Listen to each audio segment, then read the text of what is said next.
Hey, I'd like to welcome you to another episode of Mission Matters. My name is Adam Torres, and if you'd like to apply to be a guest in the show, just head on over to missionmatters.com and click on Be Our Guest to Apply. All right, so today is a very special episode. We're bringing back Melissa Hughes. Me and Melissa have been working on putting together this book for, the last year or so. Melissa is a speaker, author, and neuroscience geek over at the Andric Group. Hey, Melissa, first, I just want to say welcome back to the show and congrats. We finally finished the book. Thank you. Thank you. It was a fun task. Oh my gosh. So we have a lot to talk about. So of course I want to dive into your content, which is always interesting and fun and exciting. And of course, we're going to be talking about some of your previous work. And I have this right here always. So we'll get into your other book as well. But before we do, you already know the drill. We'll start this episode the way that we start them all, with our Mission Matters Minute. So, Melissa, we at Mission Matters, we amplify stories for entrepreneurs, executives, and experts. That's our mission. Melissa, what mission matters to you? The mission that matters to me is understanding how the brain works and how the brain quirks so we can tap into our inner genius. Yeah. It's great. I love bringing mission-based entrepreneurs on the line to share why they do what they do, how they do it, and really what we can all learn from that so that we all grow together. So great having you back on. And I guess just to get us kicked off here, I don't want to assume that, all of our new listeners or new visitors have seen maybe some of the previous work we've done together. So maybe talk a little bit more about your background and really how you got on this path of, becoming a neuroscience geek, as you call it. Absolutely. Well, I do call myself a neuroscience geek, and I unabashedly own that because I love the research and I love the studies and I love the regression analysis. And I know that I am in a minority there because most people don't. But what I found is that most people really want to know the bottom line, like what does that study mean for me and how can I make my brain work better? And my neuroscience journey actually started in a fourth grade classroom. That's where my career started. And I remember at the end of that first year, sitting down with my mentor, kind of doing a post-mortem, what do I want to get better at? And my overarching question was, how in the world can I help these kids learn if I don't understand how the brain learns and all of those factors that influence creativity and problem solving? And, we want our kids to hang out in the thinking brain. And, when they're frightened or hungry or, have any kind of negative emotions going on, then the survival brain kicks in and the thinking brain is not in charge. So that was kind of where the neuroscience journey began. And after leaving the classroom, what I learned is that understanding how your brain works and how to make it work better is more important when you leave the classroom because, we don't have those guided learning experiences. We have to count, we're in charge. We have to figure out our own learning. And so it's been fun. It's been a fun journey. And so since you kind of been on this journey, obviously lots of zigs and zags in any career. I know one of the things that you've done is now you've done, as you've built up your career, your name and your expertise. You do quite a bit of speaking. As I mentioned, I'm happy that we were able to publish you. And before we go into our book, though, I do want to talk about some of your previous work as well. So I have one of them. I have the other one. So I think it's at home right now. But I have Happier Hour with Einstein here, which is the workbook companion to Happy Hour with Einstein, which I also have a copy of, and I'm a big fan of. And I was telling you in the warm up, I give these away to people all the time because I'm a fan of it. Whenever somebody is kind of in a rut or thinking about different ways to do things and they just can't quite understand, I'm like, oh, I have the book for you. I have the book. Don't bring your problems to me. I got a book. I'm going to send it to you. So what inspired the book, the series, and the brand? Well, the first book was Happy Hour with Einstein, and a friend said, I started to develop these, what I call neuro nuggets, and they're all on YouTube, and it's 3 to 5 minutes of some fascinating brain factoid that I learned and just have to share with the world. And so a friend of mine said, you really need to put those together and put them into a book. And so I did. And that was Happy Hour with Einstein. And then the feedback that I got in Happy Hour with Einstein, there was a gratitude journal in the back. And I think it we really underestimate the power of gratitude and positive thinking in the way it impacts our brain. And now we know it is not woo-woo science, it is science. And so when you put it to work, it really works for you. So in Happy Hour with Einstein, I had the gratitude journal in the back of the book, and I got two pieces of feedback that really kept coming over and over again. And one was, get the gratitude journal out of the book, because I want to read the book and give it to somebody, but I don't want to give somebody else my gratitude journal. Yeah, Like, exactly. that's private. And then the other thing was, they were very short. They were really designed to be nuggets of information. And people said, gosh, what a tease. You give me this nugget and I want more. I want more. Like, so can you dig deeper? And so I wrote then Happier Hour with Einstein, another round, obviously. And that one, the chapters are much more in depth. And there's a lot more there. And I also took the gratitude journal out, which is what you have there as the gratitude journal companion. So you don't have to read Happy Hour to appreciate Happier Hour. And if I had to recommend, if you could only buy one, I would say buy Happier Hour, because it has more meat on the bones. But that's how it started. And I have just been so fortunate to have such great feedback, and it fuels my fire, keeps me going. Oh, it's so good. And you're helping a lot of people with this work. And I every once in a while give my diagnosis when somebody asks me, and I give them one of these books, and they're like, oh, well, why is this happening? And I do my wild guess. But but I had a friend who asked me recently a very specific question, which I'll ask you, and of course, putting you on the spot. So when you're going through, and I actually have had this myself too. So when not particularly with your book, but I used to write gratitude journals as well that were just regular in a notebook, and I didn't have all the companions. And then what I like about your particular journal is that it has prompts, and it has things that force you to think in a certain way, even at a certain time of day. So whether it's morning or night, can you maybe start with explaining kind of some of the science side behind like how it was designed? Because what I used to do, which I'd open up a notebook and start writing whenever I felt like it. But I was like, wait a minute, there's more to this. Maybe start there. The gratitude journal is designed for every spread of the book is a day. And the left side of the book is the morning. And it's for you to really point your head in the direction that you want it to be in. So John Lubbock, there's a great quote by John Lubbock, and he's an old dead guy, but he said a really great thing. And it was, we find mainly what we're looking for. So if you get up in the morning and you say to yourself, this is going to be a terrible day, oh my gosh, I'm dreading this day, then you're going to find all kinds of reasons to support that theory. And it's not because more terrible things happen. It's just because you're looking for more terrible things to happen. So, that 5 minutes in the morning to kind of prime your brain to look for what it is you want to find.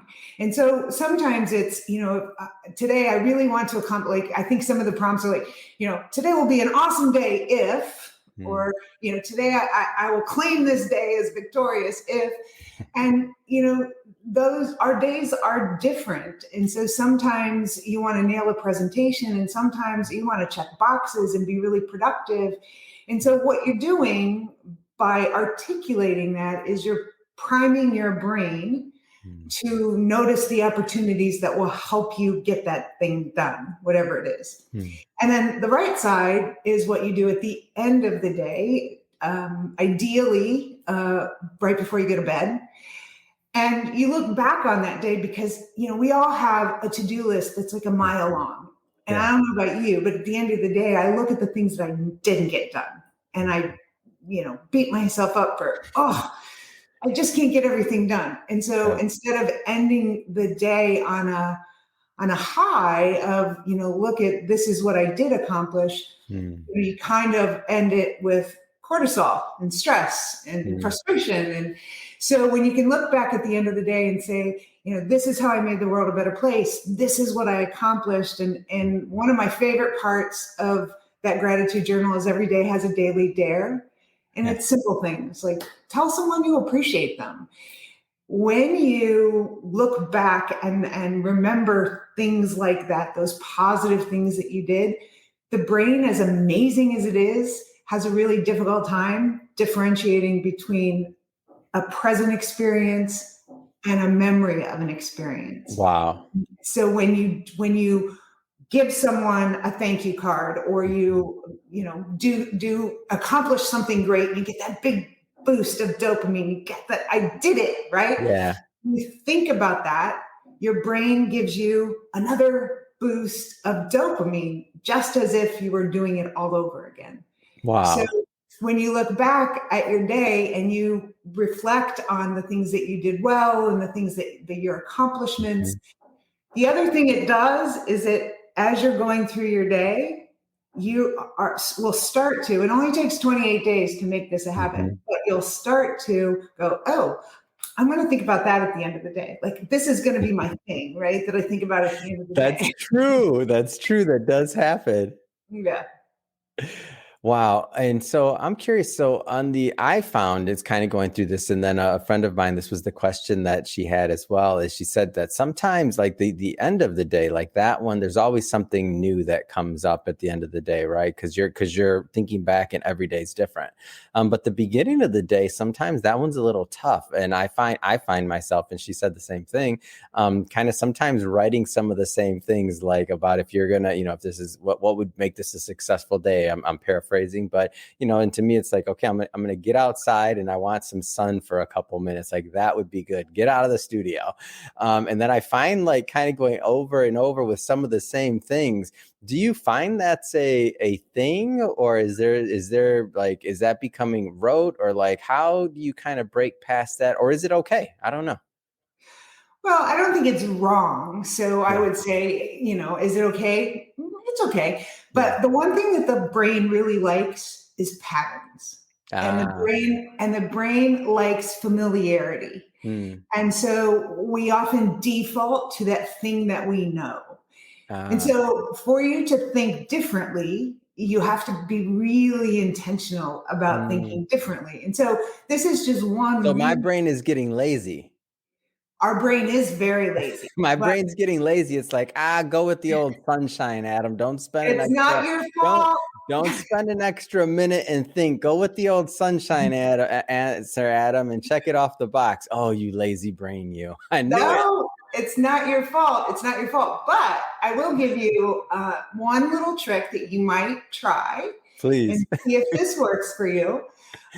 Think smaller. Like, today I'm going to look for something on my way to work that I never noticed. Oh. That is something that is we take that for granted, but Mm, we have lost our sense of wonder by about yeah. the age of 10.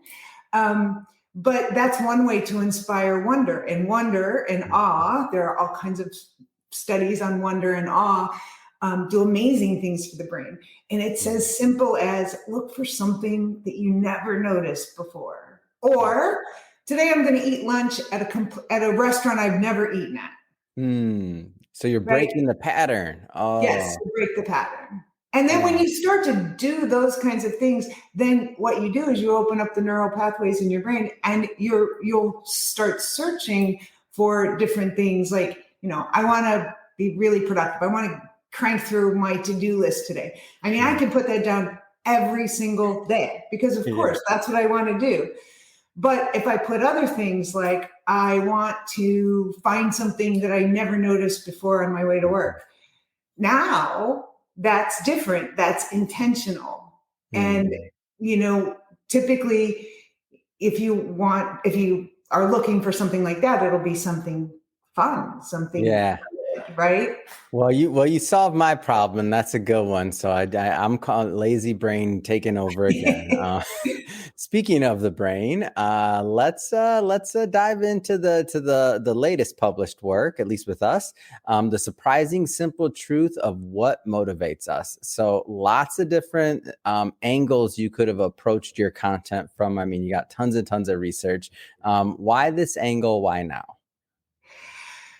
Well, I think having just come out of the pandemic, I think people are really reevaluating what work means to them. Mm, And sometimes I think we fall into a rut, whether it is with personal relationships or mhm, professional relationships, or the relationship that we have with our work, because we do mm. have a relationship with our work. Oh yeah. And there are burnout, right, and the great resignation, and we've been hearing all of these words, and it's surprising the things that actually contribute to burnout. Mm, Burnout is not just doing the same thing over and over again. It's also doing things that are not challenging enough. So mm, there's a rule called the Goldilocks rule, and work should be not too easy, not too hard, but just right. Because if it's too easy, we get bored. If it's too hard, we get frustrated. mhm, If it's just almost out of reach, that challenge is like you really got to stretch for it. mm, That's the Goldilocks sweet spot. And if you can find work that falls in that sweet spot, then you're not going to get burned out. I mm. mean, the other piece of this is it has to be work that you're passionate about, and that aligns with your values. And so, I think coming out of the pandemic, and when a lot of people were leaving, and not leaving for money, and not Mhm. leaving for, necessarily poor work environment, Yeah. they were leaving because their work just wasn't fulfilling to them. Mm. And that's all right here. So I just think I find that the way the quirks of the brain, like when you understand why things you process things the way you do, well then you can change them. But you Yeah. can't change what you don't acknowledge, right? Yeah. And I want to get nerdy for a moment here because I always learn from you, and I know, so this was a truism and one of your takes, and I've heard it said a lot of different ways, but the way that you wrote it in this particular book: impossible to see the grass pattern when you're in the grass. Yeah. Maybe explain that and take us a level deeper than what I would normally say is you just can't see it. You're too close. It's fine. Well, it's true, and there's science to back that up. And I when I was a kid, one of my favorite, most vivid memories, childhood memories, was going to the Cleveland Municipal Stadium on Saturdays for the doubleheader games, Mhm. and we'd sit in the cheap seats, we'd sit in the bleachers, and of course, my dad said this is because this is where all the home run balls come, but also Good job, Dad. what I know now is that my parents could entertain an entire family of five with popcorn and Cracker Jacks and hot dogs for like less than $20. And Yeah.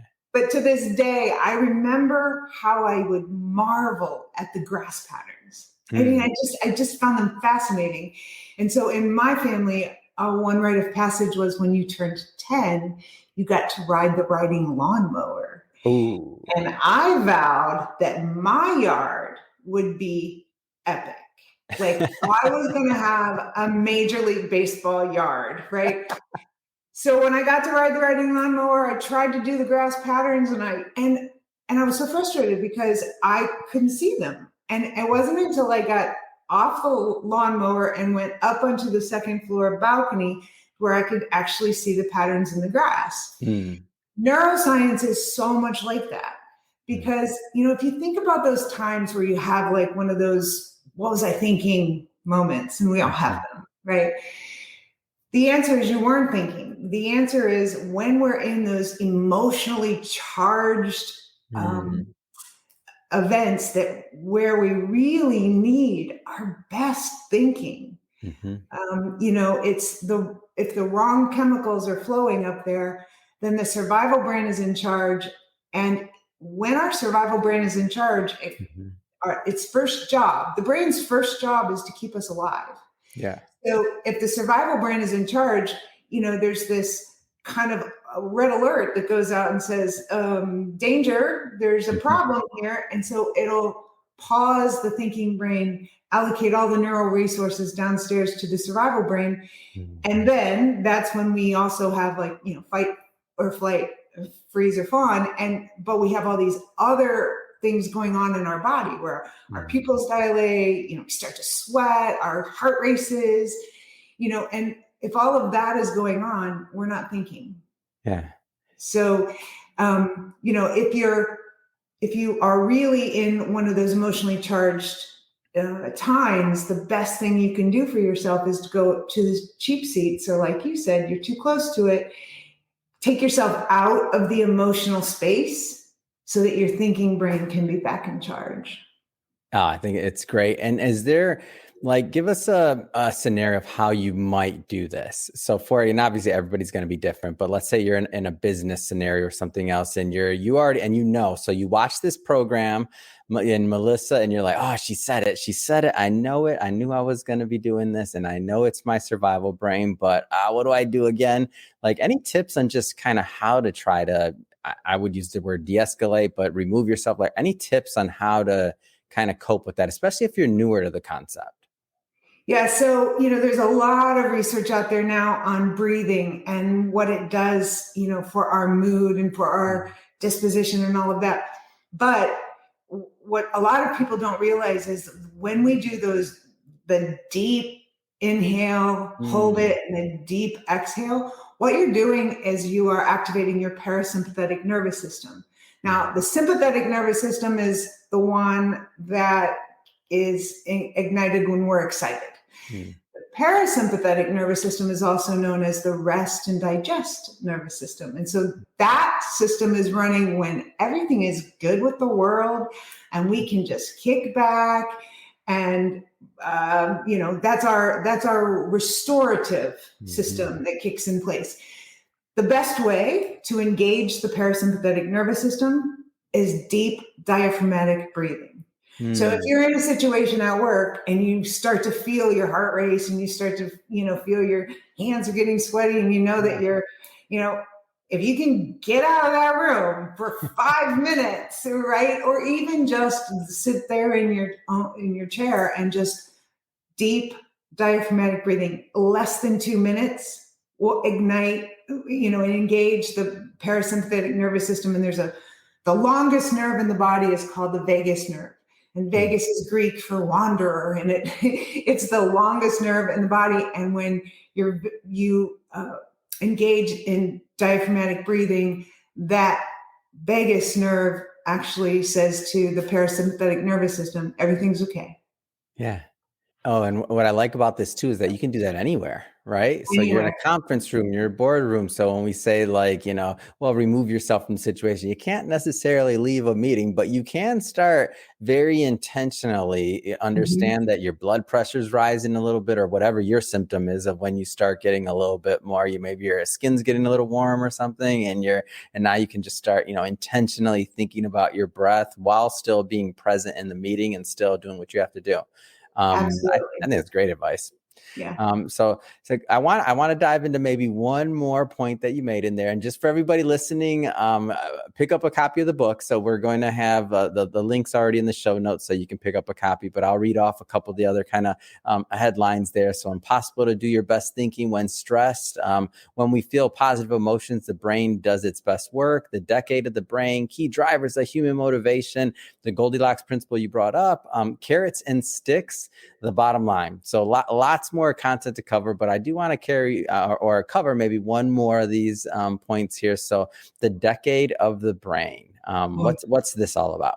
So the 90s, if you think back to what was happening in the 90s, beyond Seinfeld and Friends and Michael Jackson Yeah. and, really bad fashion like grunge pants and right.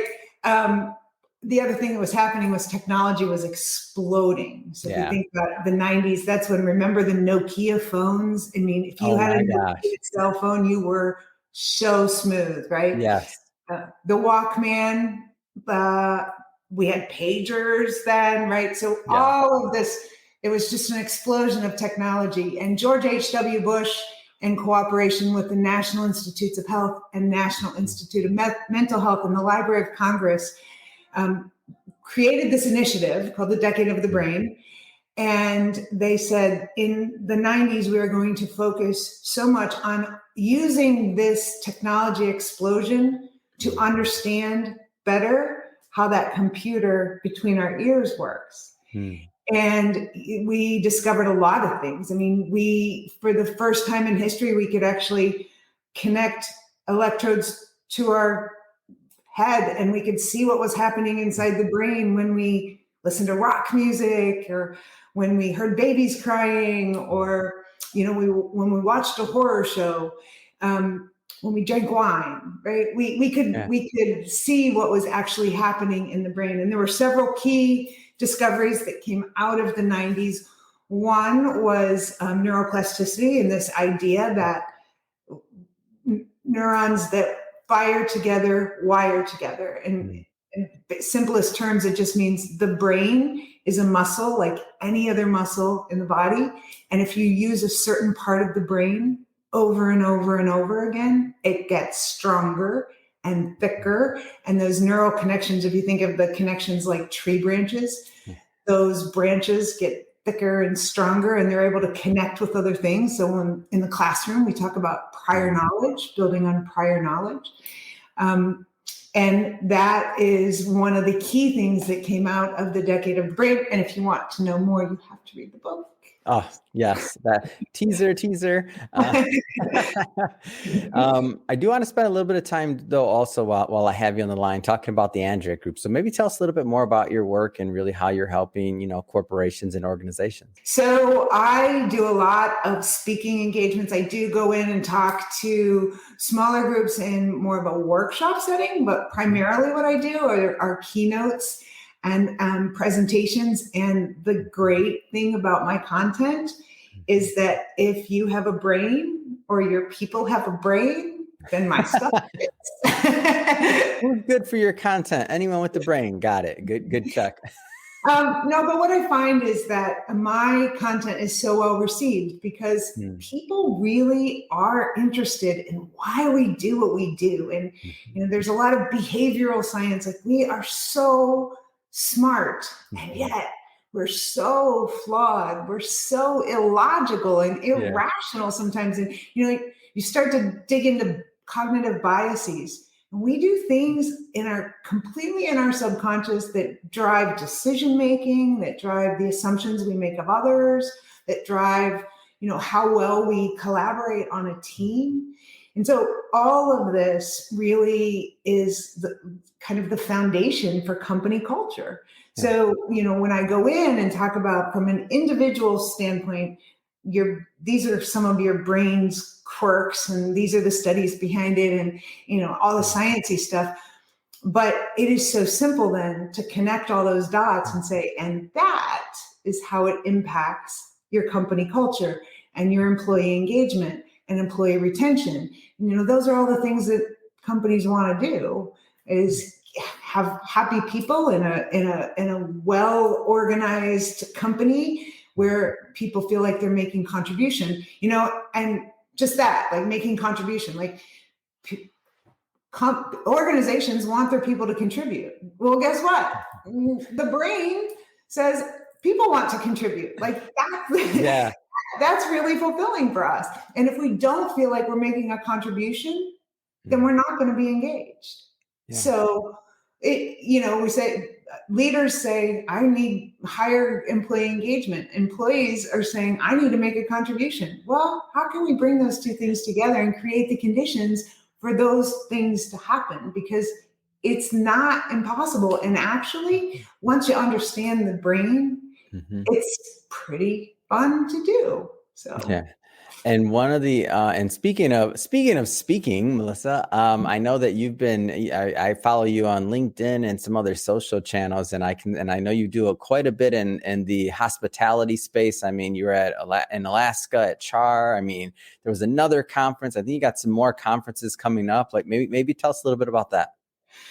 So in August, I will be at the Florida Restaurant and Lodging Association, and actually, this is one of my favorite shows. This is my 5th year in a row speaking at that conference, and the people there are just amazing. And I got to say, hospitality people are Yeah. the best. I mean, they're Throw the fun. best parties, that's for sure. The best conferences, the best parties, the best They they do. they want to be hospitable.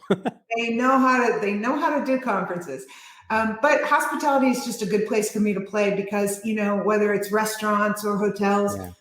they're all looking for, wait, how can we, provide an exceptional guest experience? Well, think about what all the science, all the psychology, all the behavioral science that goes into that experience and creating the perception that folks have. Because, for example, in the restaurant business, people create a perception of the food long before they taste the food. Hmm. Has everything to do with the way the hostess greets them at the door. It has to do with the weight of the menu, Hmm. the lighting, the music, all kinds of things. So hospitality has been a really fun place for me to be in. And it's just fascinating, the things that we can change, the little things that we can change that make a big difference in the guest experience. Amazing.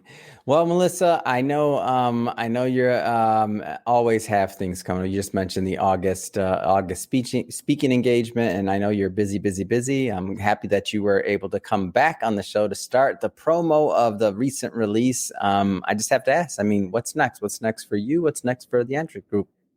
I have another book that is percolating, and Yes, I it love is it.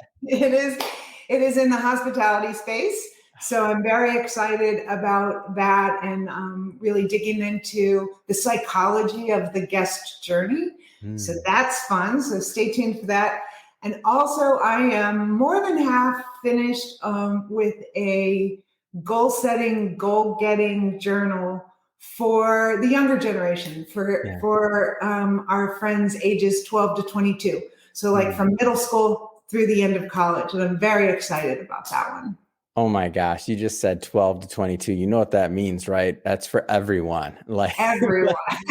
I know you have to say it that way, but I love a goal journal or something that's just so easy to digest that you can like focus on it and not get caught up. I can't wait to get a copy of that for myself. Even though I may be a little bit older than those in that age group, but I'm in. I'm in. So Good. that being said, Melissa, if somebody's watching this or listening to this and they want to follow up and they want to connect with your content, the books, the Andrew Group, I mean, what's the best way for them to do that? MelissaHughes.rocks. If you go to contact, you can just send me a note. If you want to subscribe to my Neuro Nugget, I send one out every Friday. And I'm a terrible salesperson, so I don't try to sell you anything. I just give you really good, fun, brainy content. So, Uh, MelissaHughes.rocks. Fantastic. And we'll put all that information in the show notes so that our audience can just click on the links and head right on over. And speaking of the audience, if this is your first time with Mission Matters, we're all about bringing on business owners, entrepreneurs, executives, and experts and having them share their mission, the reason behind their mission, what motivates them, what gets them out there and fired up into the marketplace and into the world and to make a difference. If that content sounds interesting or fun or exciting to you, we welcome you. Hit that subscribe button. We have many more mission-based individuals coming up on the line, and we don't want you to miss a thing. Melissa, as always, it's been a pleasure. I'm so excited to continue promoting this book with you, and thank you again for coming on the show. Thank you, Adam. I appreciate you.